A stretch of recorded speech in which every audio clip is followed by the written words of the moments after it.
Oke, Smart Viewers, Anda kembali menyaksikan Jurnal Binusian dan kita masuk ke segmen Talk with Binusian untuk membahas mengenai pembentukan karakter atau membentuk etika dan juga etiket bagi para pelajar khususnya para Binusian. Dan untuk membahasnya sudah hadir bersama kami di studio Binus TV ada Bapak Dr. Federicus Vio selaku Manajer Karakter Building Development Center Binus University. Selamat sore Pak. Selamat sore Vira.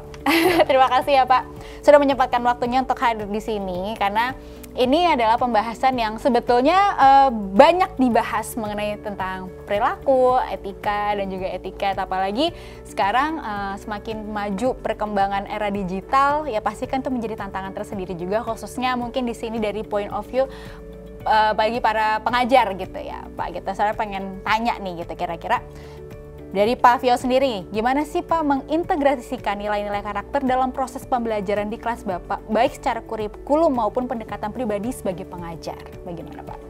Baik, tentu sebagai pengajar itu kita menginginkan para mahasiswa kita itu bukan hanya cerdas secara akademik atau intelektual, tapi mereka juga harus baik secara karakter. Nah, di situ dibutuhkan bukan hanya cerdas secara pengetahuan, tapi juga mereka memiliki kualifikasi keutamaan yang baik, yang muncul dari pengetahuan etika dan juga sikap-sikap praktis dalam bentuk etiket-etiket yang baik. Maka dalam pembelajaran itu kita biasanya memberikan motivasi, memberikan juga penguatan-penguatan kepada para mahasiswa kita, khususnya mahasiswa BINUS, supaya mereka menguasai pengetahuan akan kebaikan, misalnya menguasai logika, ya, menguasai pengetahuan-pengetahuan yang bersifat teoritis, tapi tidak abai terhadap hal-hal yang berkaitan dengan etika dan etiket.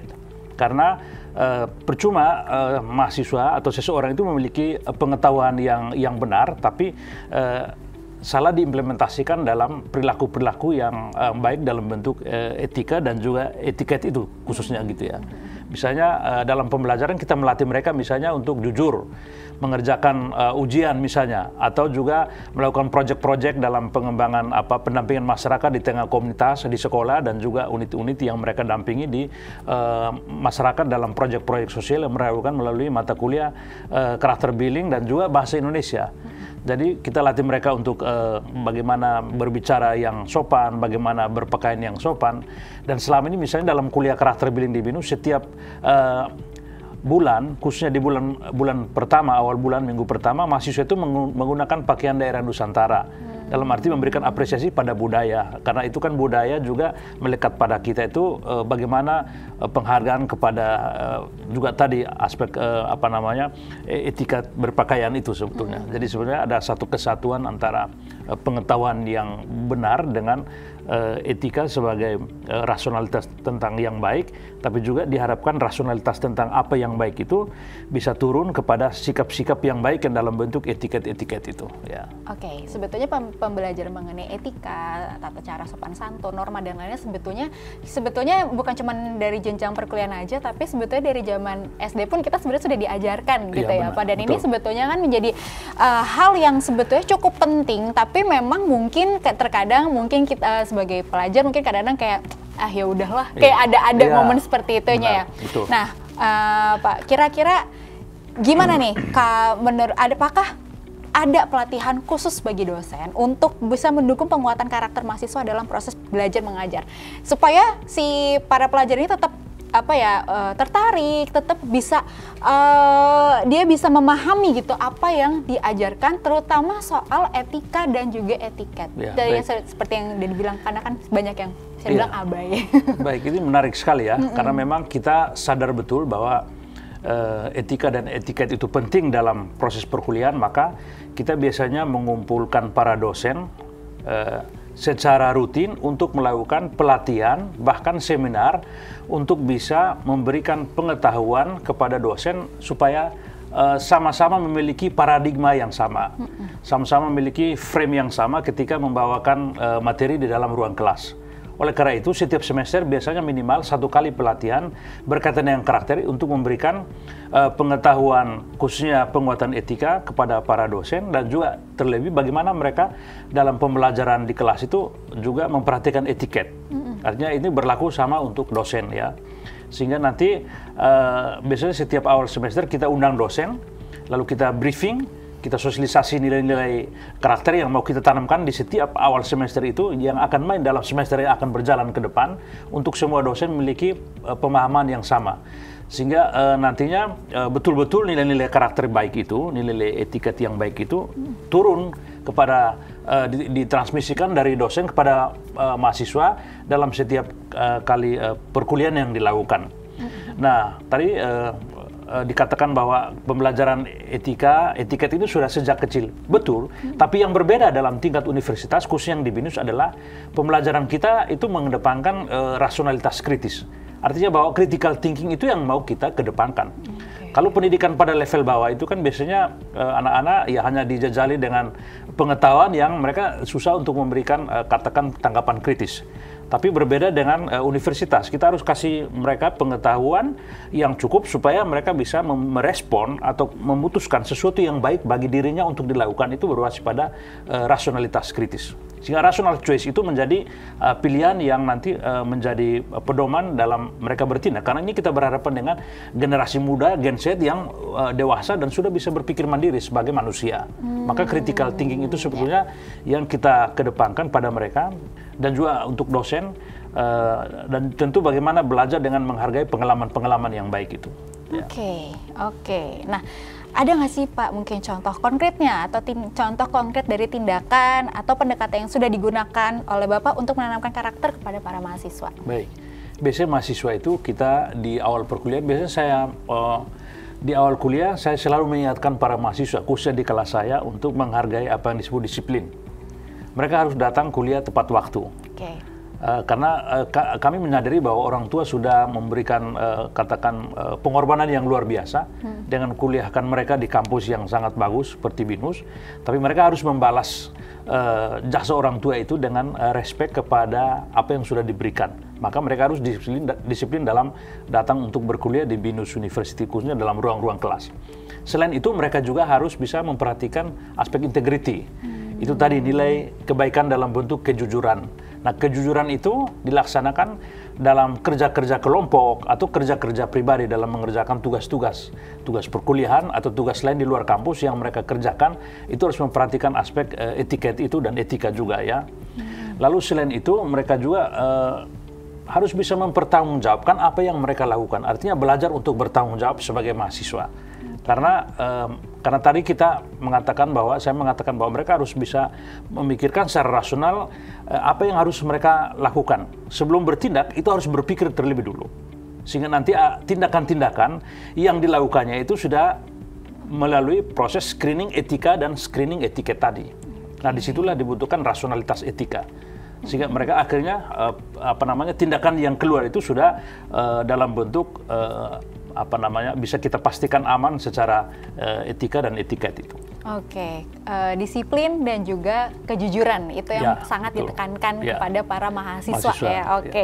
Nah, terus kira-kira nih Pak, sudah mengajarkan dua hal yang cukup penting itu, apa sih Pak mungkin tantangan terbesarnya dalam membentuk karakter bagi para mahasiswa? Karena ya kita tahu banyak banget hal eksternal yang terpengaruh ya, teknologi, lingkungan, tapi maksudnya kita di lingkungan pendidikan pun itu menjadi tempat harusnya dibelajar kan gitu. Gimana sih Pak tantangannya?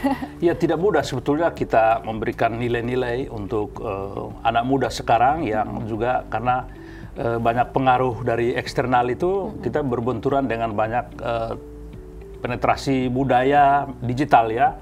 Mereka bisa akses segala hal menggunakan handphone ya. Dan itu informasi beredar, kita tidak bisa bedakan mana yang original dan objektif, mana yang hoax, mana yang palsu.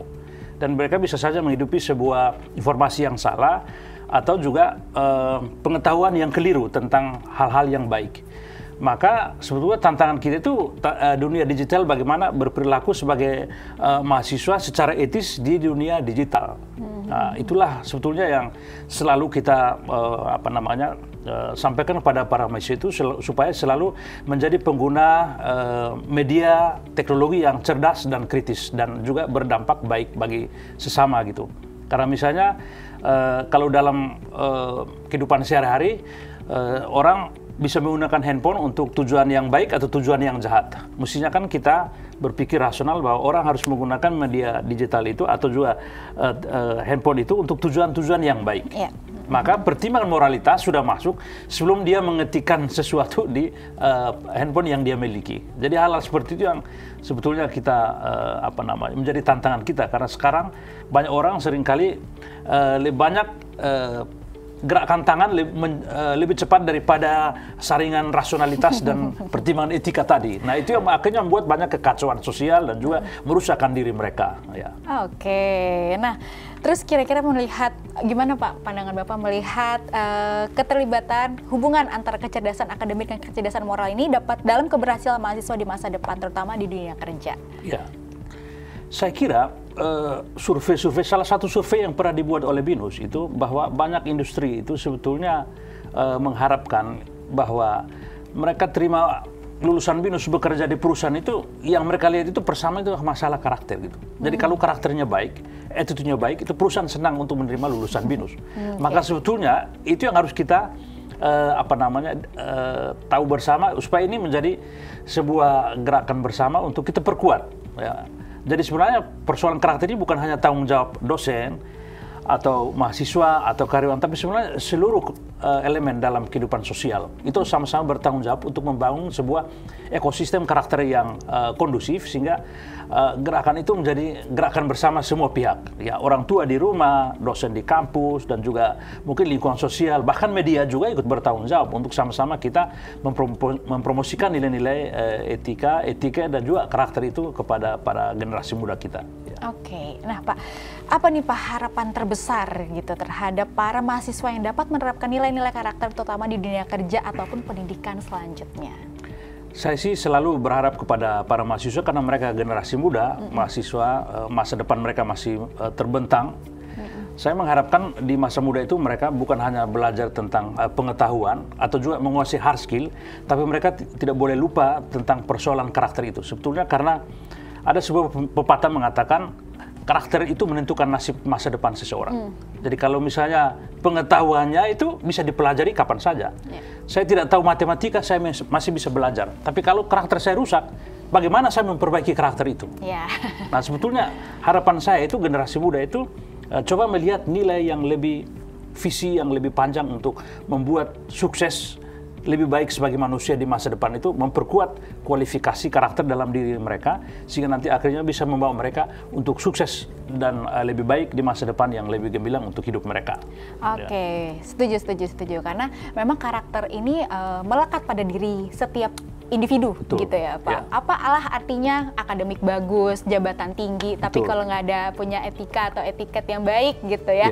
Dan yang di BINUS University sendiri itu sangat-sangat menekankan mengenai kejujuran dan juga tadi sebenarnya disiplin. Jadi semoga bagi para BINUSian atau para mahasiswa gitu yang masih saat ini berkuliah ataupun mungkin sudah lulus, tolong sangat-sangat didalami atau maksudnya diterapkan gitu nilai kejujuran dan juga disiplin, karena itu adalah bekal untuk diri kita di masa depan. Oke, Pak Hafiz, terima kasih banyak atas waktunya ya Pak, dan Smart Viewers jangan kemana-mana, tetaplah bersama kami di Jurnal BINUSian.